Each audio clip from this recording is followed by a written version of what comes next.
Shalom saudara yang terkasih, apa kabar hari ini? Kiranya kita semua dalam keadaan baik dan tetap berada dalam penyertaan Tuhan.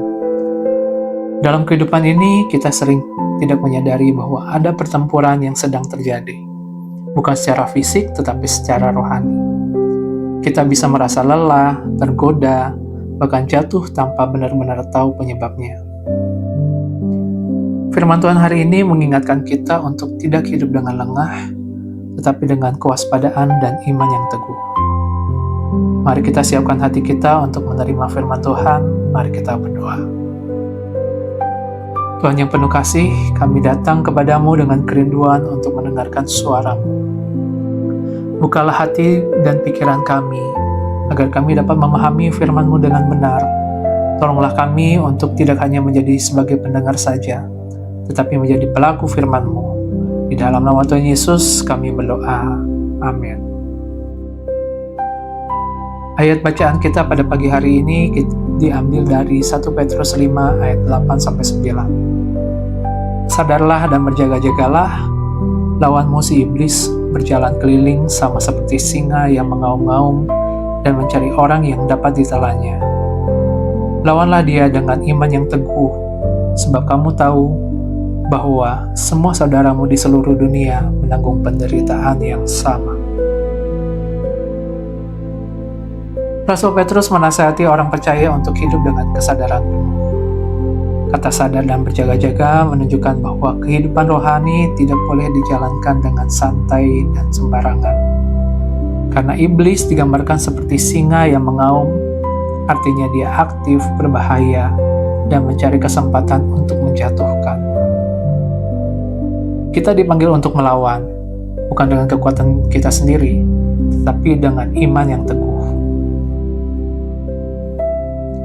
Ada seorang karyawan yang awalnya sangat setia dalam hidup rohaninya. Ia rajin berdoa dan membaca firman Tuhan. Namun seiring waktu, kesibukan kerja membuat dia mengendur. Mulai jarang berdoa, mulai jarang membaca firman Tuhan, dan berpikir, tidak apa-apa, saya masih percaya Tuhan.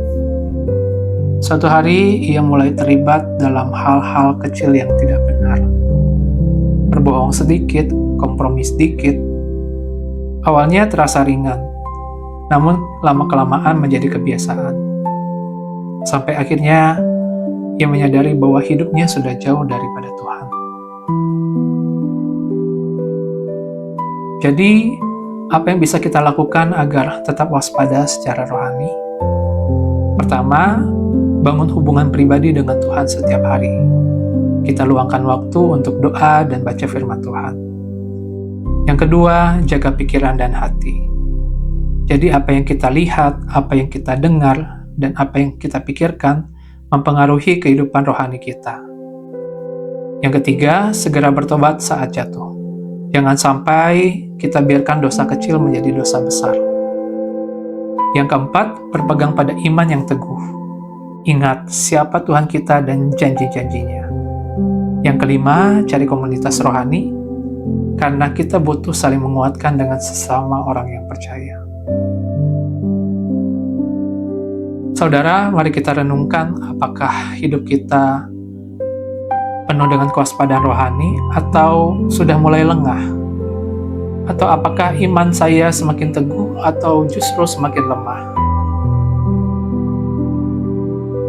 Ingatlah, musuh tidak pernah berhenti bekerja, tapi Tuhan juga tidak pernah berhenti menjaga kita. Mari kita berdoa. Tuhan yang penuh kasih, terima kasih untuk firman-Mu hari ini yang mengingatkan kami untuk tetap waspada.